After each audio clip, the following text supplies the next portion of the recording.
I didn't know his name that night, only that if I let go, something inside me would never recover.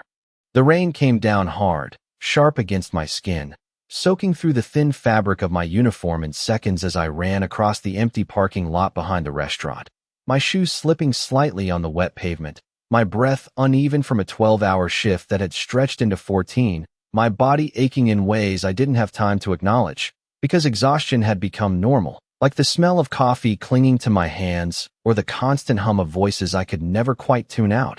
And all I wanted was to get to my car, sit down, and disappear into silence for a few minutes before driving back to my tiny apartment on the edge of Queens where the rent was barely manageable and the walls were thin enough to hear my neighbors' late-night arguments like they were my own.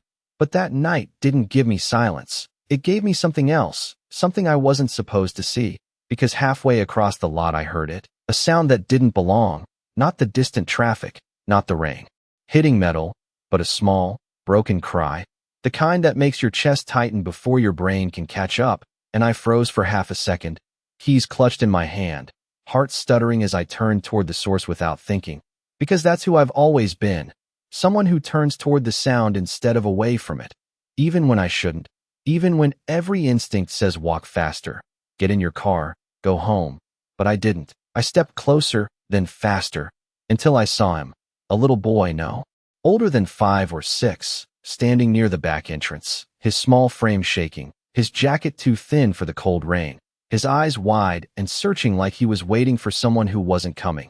And something in me broke open in that moment, something immediate and undeniable, because kids don't stand alone in the rain at this hour unless something is wrong, really wrong. And I didn't think about consequences or questions. I just moved, crouching down in front of him, my voice softer than. I felt, hey, it's okay, you're okay.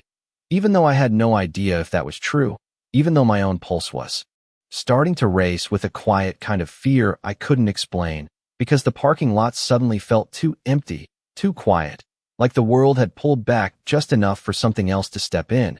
And the boy looked at me, really looked, his eyes locking onto mine with a kind of intensity that didn't belong to someone his age. And then he reached for me, small fingers grabbing onto my sleeve like I was the only solid thing left in his world. And I didn't hesitate. I pulled him close, shielding him from the rain, my own heart pounding harder now as I scanned the lot, searching for anything that explained why he was here, why he was alone, why the air suddenly felt heavier with every second that passed. And that's when I realized something I couldn't yet name but couldn't ignore either. This wasn't an accident, and whatever had brought him here hadn't finished yet. His fingers tightened in my sleeve like he was afraid I might disappear if he blinked, and I felt it, that quiet shift inside me, the moment when this stopped being a stranger's problem and became mine. Even if I did not fully understand why, even if every logical part of me was starting to whisper that something about this was wrong, because children do not end up alone behind restaurants in the middle of a storm without a story attached to it. And stories like that are never simple, never safe. But I still leaned closer, brushing wet hair from his forehead, my voice steady even as my heartbeat picked up. What is your name? He hesitated, lips trembling, eyes darting past me toward the dark edges of the parking lot as if he expected someone to step out of it at any second. And that look alone was enough to send a cold line down my spine, because it was not just fear, it was awareness, the kind that comes from knowing something you should not have to know at that age. And then finally, barely above a whisper, he said, Leo. And I nodded like that grounded us somehow, like naming him made this real in a way that demanded I stay. Okay, Leo, I am Emily, and I am not going anywhere, even though a part of me was already calculating how fast I could get him into my car, how quickly I could get out of here, because the air felt heavier with every passing second, like the night itself was holding its breath. And then I heard it again, not a cry this time, but something else, something subtle, the faint echo of a car door closing somewhere beyond the far row of parked vehicles, distant but deliberate. And my entire body went still, instinct kicking in before thought could catch up, my eyes lifting toward the darkness, scanning, searching, and suddenly the lot did not feel empty anymore. It felt watched, and Leo must have sensed it too because his grip tightened even more, his small body pressing closer into mine as if he was trying to disappear into me. And that was it. That was the moment everything inside me made a decision without asking permission. I was not leaving him here. Not for anything. Not for anyone. "We are going to my car, okay?" I said quietly, keeping my voice calm for his sake even as my pulse began to pound harder in my ears. And he nodded against my shoulder, not questioning, just trusting. And that trust hit me harder than anything else, because it meant I could not fail him now. I shifted him slightly, wrapping my arm around him protectively as I stood, my wet shoes scraping softly against the pavement as I started moving toward my car parked near the back corner under a flickering light, each step measured, controlled, even though every instinct was screaming at me to run. But I did not run, because running makes noise, running draws attention, and I had no idea who or what might be paying attention. And as we got closer, I fumbled slightly with my keys, my fingers colder than I realized, my breath shallow, and for a split second I almost dropped them, but I caught myself, forced steady, unlocked the door, and opened it quickly, guiding Leo inside first, shielding him from the rain, from everything else, before sliding into the driver's seat myself and locking the doors immediately, the sound sharp and final in the quiet space of the car. And only then did I let myself breathe, just a little, my hands resting on the steering wheel, my reflection staring back at me faintly through the rain-streaked windshield, eyes wide, pulse still racing, and in the back seat, Leo did not say a word. He just watched me, like he was waiting to see what I would do next, like somehow I already had the answer, even though I did not yet. But I knew one thing with absolute certainty as I turned the key in the ignition. This night was not going to end the way it started, and whatever I had just stepped into was already too late to step out of. I did not drive right away because something in me refused to move blindly. Like the second I pulled out of that parking lot, I would be committing to something I could not undo. So I sat there for a moment with the engine idling, the soft vibration traveling up through the steering wheel into my hands as the windshield wipers pushed sheets of rain aside in steady rhythm, and I checked the mirrors, once, then again, scanning the empty rows behind me, the dim lights flickering across wet asphalt, looking for anything out of place, any movement that did not belong. But everything looked still, almost too still, like the world had gone quiet on purpose, and that silence pressed against my chest in a way I could not explain. And in the back seat, Leo shifted slightly, the soft rustle of his jacket pulling my attention back to him as I turned just enough to meet his eyes in the rearview mirror. And he was watching me the same way he had before, not panicked now, not crying, just focused, like he was trying to understand if I was someone he could trust completely or just for a moment. And I forced a small, steady smile even though my thoughts were racing. "You are safe, okay? I am going to get you somewhere warm." And he nodded, slow and quiet, his small hands gripping the edge of the seat like he was anchoring himself. And that was enough to push me forward, enough to make the decision for me. I shifted into drive and eased out of the parking space, my headlights cutting through the rain as I made my way toward the exit, every sense on edge, every instinct alert, because even though I could not see anything, I still felt it, that subtle awareness that we were not as alone as it looked. And as I turned onto the street, the tires hissing against wet pavement, I checked the mirrors again, watching the empty road stretch behind me. And for a few seconds, nothing followed, nothing moved, and I told myself to breathe, to focus, to think clearly, because I needed a plan.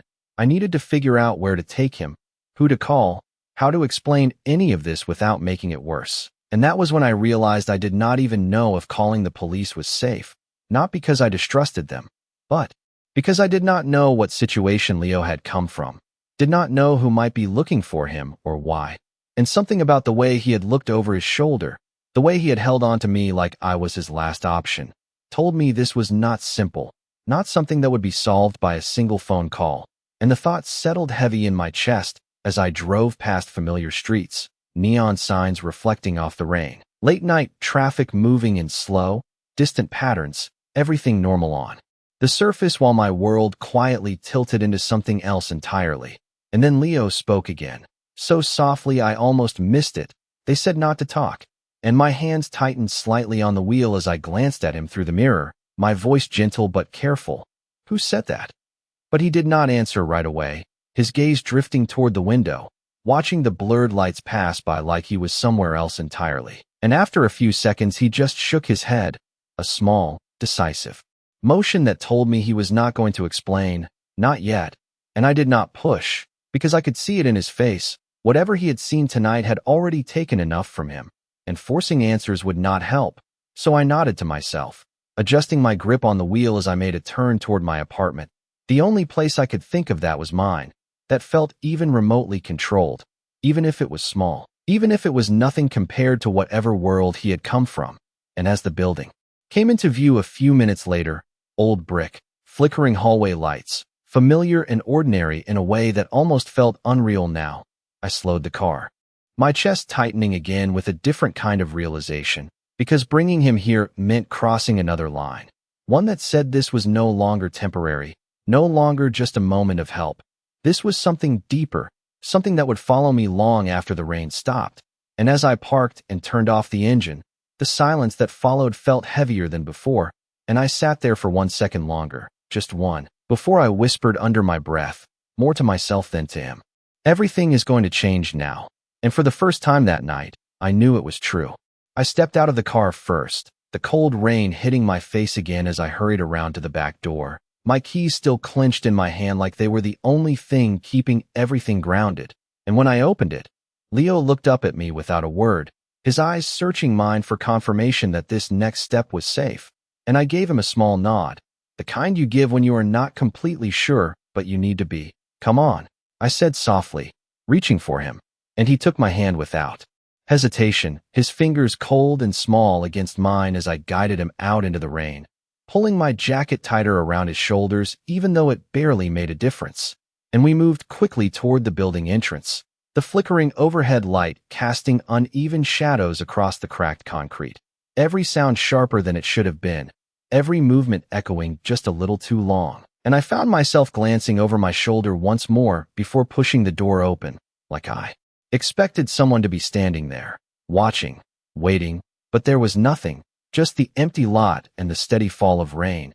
And still, the feeling did not go away.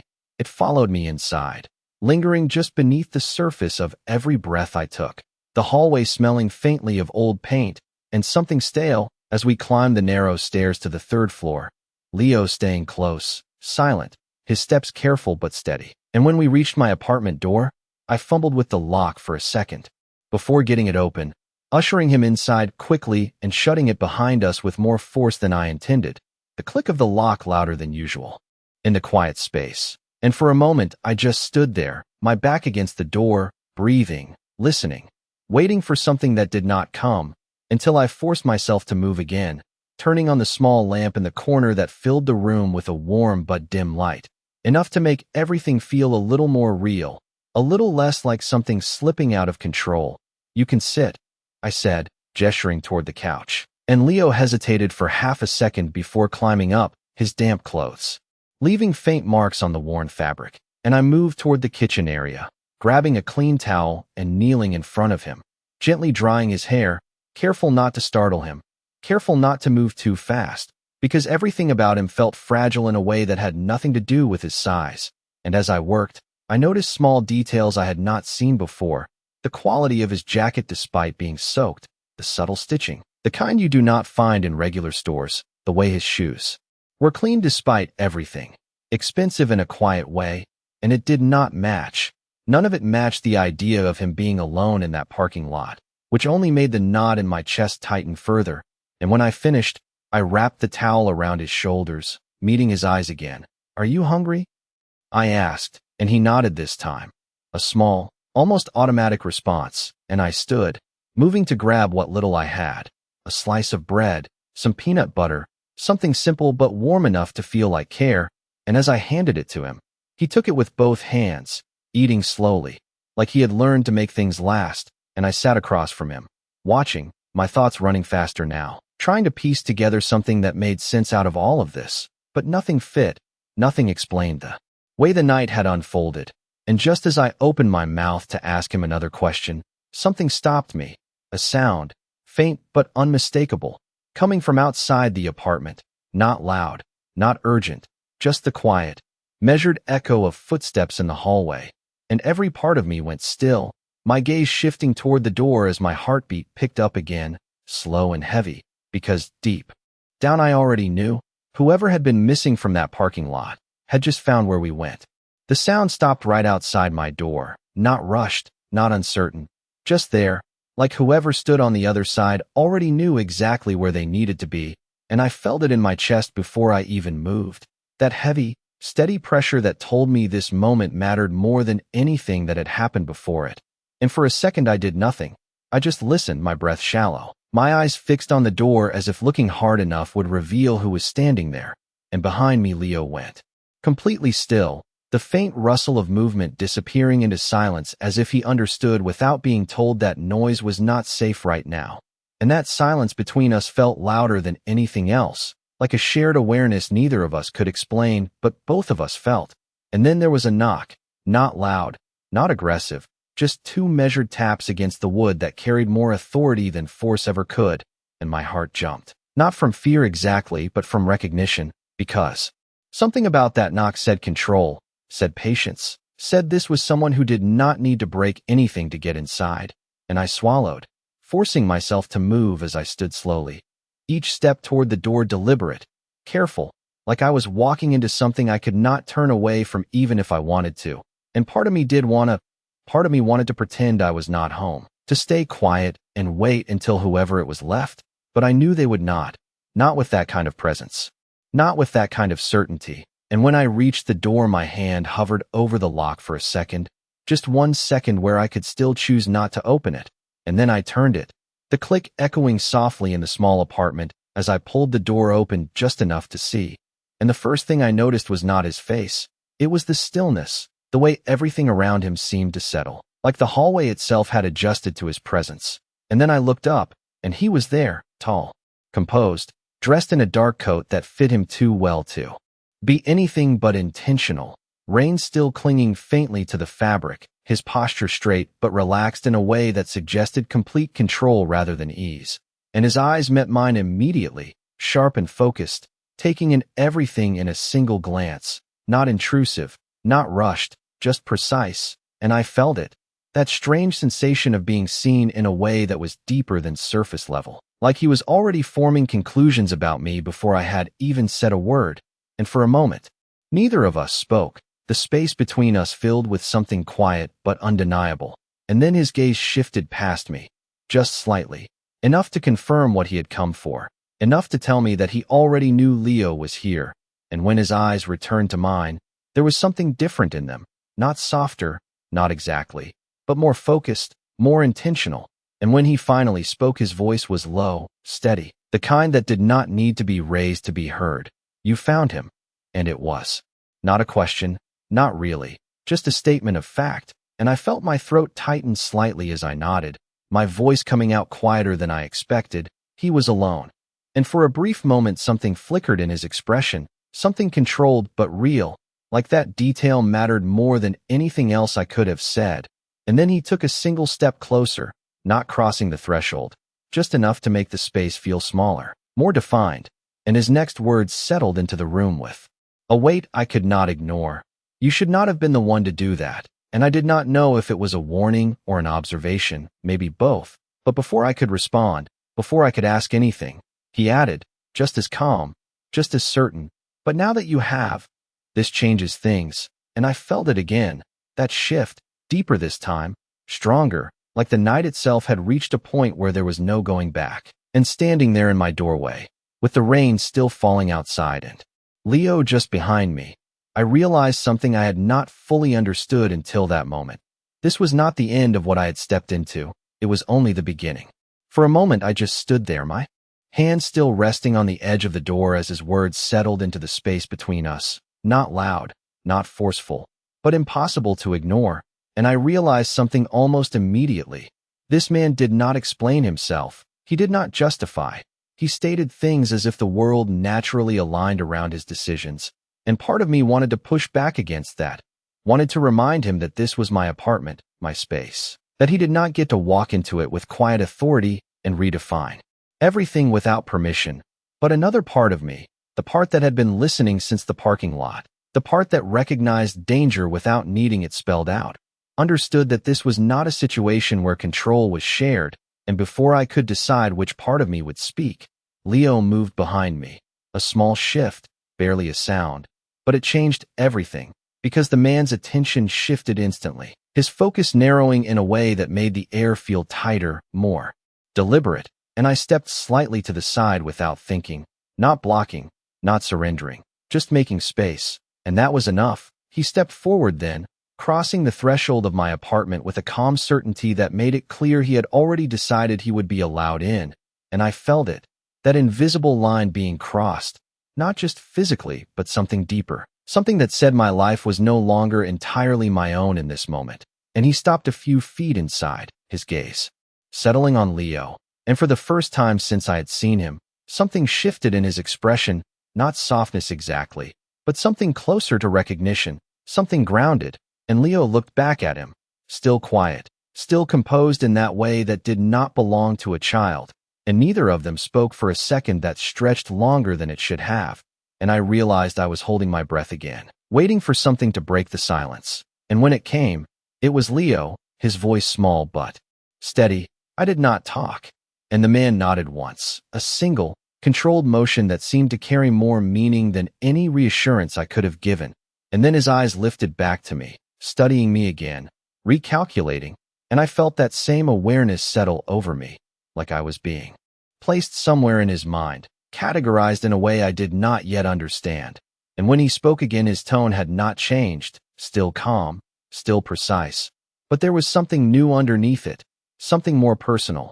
You took him somewhere safe, and I did not know if it was acknowledgement or evaluation, maybe both, but I found myself answering anyway.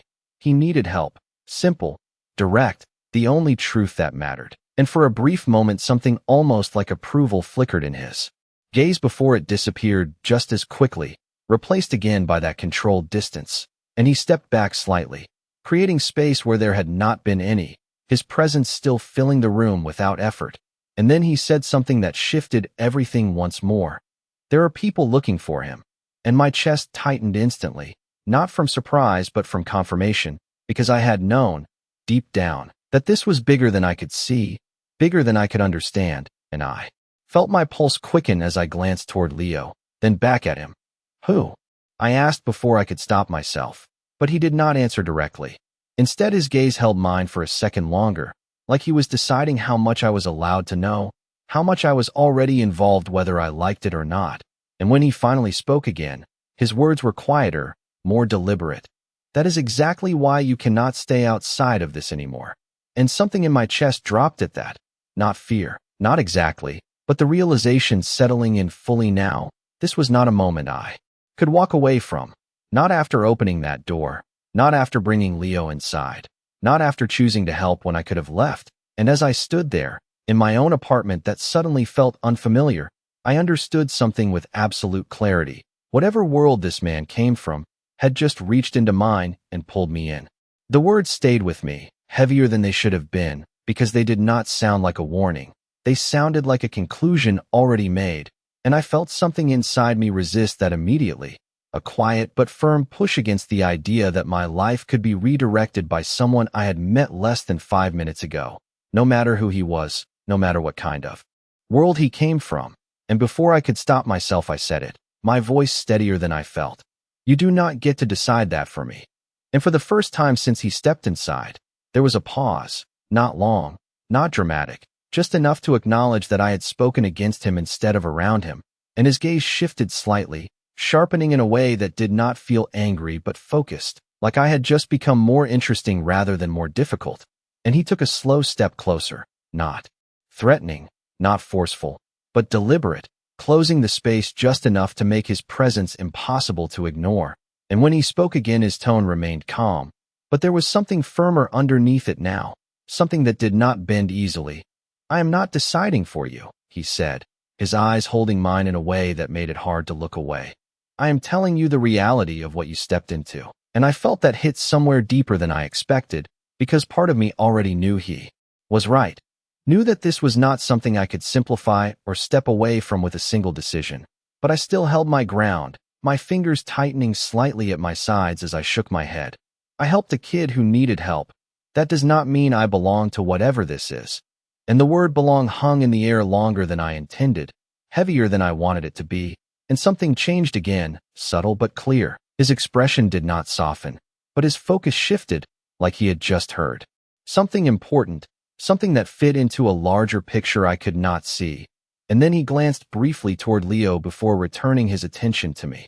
And when he spoke again, his voice was quieter, more measured. "You think this is about choice," he said, and there was no condescension in it, no dismissal, just a statement that felt uncomfortably close to truth. It stopped being that the moment you picked him up, and I felt my breath catch slightly at that, not because I agreed, but because I could not immediately argue against it. Not with everything that had already happened, not with the way this night had unfolded step by step without giving me space to reconsider, and the silence stretched again, thicker now, more charged, and behind him the faint sound of movement in the hallway echoed softly through the walls, distant but present, a reminder that whatever he had said earlier about people looking for Leo was not theoretical. It was real, it was active, and I felt that awareness settle into my chest in a way that made everything sharper, more urgent, and I turned slightly, glancing toward Leo, who was still sitting on the couch, watching us with that same quiet intensity. And for a moment I saw it clearly, the situation exactly as it was, not simplified, not softened, just real. And when I looked back at him, something in my expression must have changed, because his gaze held mine differently now, less like he was evaluating me and more like he was confirming something. And then he said the one thing that made everything else fall into place, whether I wanted it to or not. "If they find him here, they find you." And the words did not need explanation, did not need elaboration. They settled into the room with a finality that left no room for misunderstanding, and I felt it, that shift again, deeper this time. Not just the awareness of danger, but the understanding of connection, of consequence, of the line I had crossed without realizing it. And standing there in the middle of my small apartment, I realized something I had not allowed myself to fully admit until now. This was not just about helping anymore. This was about being part of something, whether I chose it or not. And the choice I thought I had was already gone. The silence that followed his words did not feel empty. It felt full, heavy with everything I was starting to understand but had not yet accepted, and I could feel it settling into my chest like something permanent, something that would not leave even if I wanted it to. And for the first time that night, I did not argue. I did not push back. I just stood there, letting the truth of it sit between us. Because there was no easy way to deny what he had just said. Not when every instinct in my body had already been telling me the same thing in quieter ways, and I exhaled slowly, my gaze drifting past him toward the door for a brief second before returning to him. "Then what happens now?" I asked, and my voice sounded different, not weaker, not afraid, just aware, like I had stepped into a new understanding whether I liked it or not. And he watched me carefully, like that question mattered more than anything I had said before.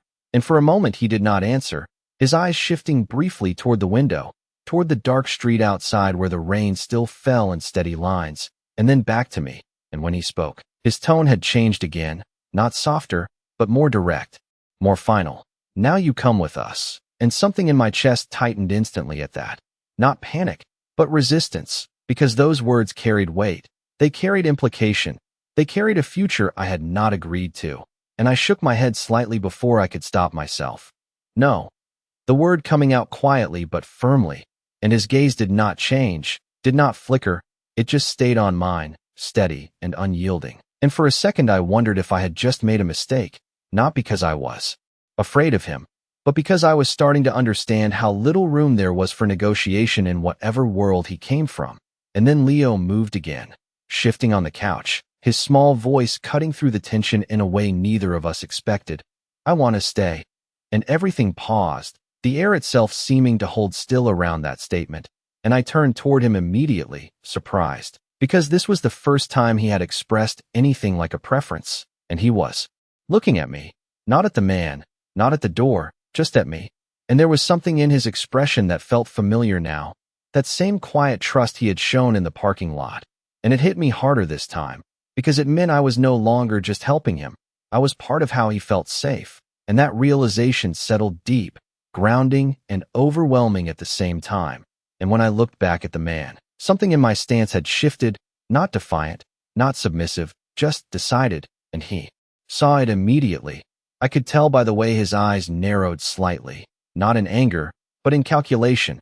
And then he spoke again, slower this time, more deliberate. This is not about where he wants to stay. And I felt that push against me again, that quiet force of reality trying to reshape what I thought I could control, and I met his gaze without stepping back. Maybe not, I said, my voice steady now in a way that surprised even me. But it matters. And the words hung there between us, simple but unmovable, and for a moment neither of us said anything. The silence stretching long enough to feel intentional, like something unseen was shifting beneath it. And then, finally, he exhaled, barely noticeable, but enough to signal a change, and he glanced toward Leo once more before returning his attention to me. And when he spoke again, his voice was quieter, more controlled in a different way. "You think you are protecting him," he said, and there was something almost reflective in it now, something that felt less like a challenge and more like an observation. "But you do not understand what that requires," and I felt that land. Not as a contradiction, but as a truth I had not yet fully grasped, and still, I did not step back, did not look away, because whatever this required, whatever this meant, I had already made the first decision when I chose not to walk away in that parking lot. And standing there now, between him and Leo, I realized something with a clarity that settled deeper than anything else that night. I was not just caught in his world anymore. I was choosing to stand in it. The room felt smaller after that, not because anything had changed physically, but because something invisible had settled into place between us, something that made every breath feel more deliberate, every second more defined, and I could sense it in the way he watched me now, not questioning, not testing, but recognizing, like he had reached a conclusion he was not going to undo. And for the first time since he arrived, he did not try to move me, did not try to redirect the situation with quiet authority. Instead, he stood there, still and composed, as if allowing the moment to unfold on its own terms. And that alone told me more about him than anything else he had said, because control did not always mean action. Sometimes it meant knowing exactly when to stop pushing. And I felt it shift in my chest, that tension easing just enough to let something else take its place, something steadier, something that felt closer to resolve than resistance. And behind me, Leo shifted again, the faint sound grounding me as I glanced back at him. And he was still watching, still quiet, but there was something different now, something less uncertain, like the space between fear and safety had narrowed just enough for him to breathe. And when I turned back, the man's gaze followed mine briefly before returning to me. And for a second neither of us spoke, the silence no longer heavy but intentional, like we were both standing at the edge of the same realization. And then he took a slow step back, creating distance where before there had been none, not retreating, not leaving, just adjusting. And when he spoke again, his voice carried the same calm authority, but without the pressure that had defined it earlier. "Then you stay," he said, and it was not permission, not approval, just acknowledgement, like he was aligning with a decision that had already been made. And I felt my breath catch slightly at that, not from surprise, but from the weight of what it meant, because staying was not simple, it was not safe, it was not temporary, it was a choice that came with everything he had already warned me about, everything I was only beginning to understand. And I nodded once, slowly, not because I needed to prove anything, but because there was nothing left to hesitate about. And he studied me for a moment longer, like he was committing something to memory, something about me, about this moment, about the way I had chosen to stand my ground instead of stepping back. And then his gaze shifted toward Leo one last time, softer in a way that was almost imperceptible. And when he spoke again, it was directed at him. "You are safe here." And the words were simple, but they carried a certainty that settled into the room in a way nothing else had. And Leo nodded, small and quiet, but enough. And that was when I realized something that changed everything, not just about him, but about this entire situation. This was not just a man with power. This was someone who carried responsibility in a way that did not need to be explained. Someone who moved through the world with control because he had to, not because he wanted to. And that understanding shifted something in me, something subtle but real. And when his attention returned to me one final time, there was no warning in his eyes now, no distance, just clarity. And he said quietly, "This does not end tonight." And I felt that settle deep, not as a threat, but as truth. And as he turned toward the door, his presence lingering even as he moved. I understood something with absolute certainty. I had not just stepped into his world. I had become part of it, and there was no version of my life anymore where that would not matter.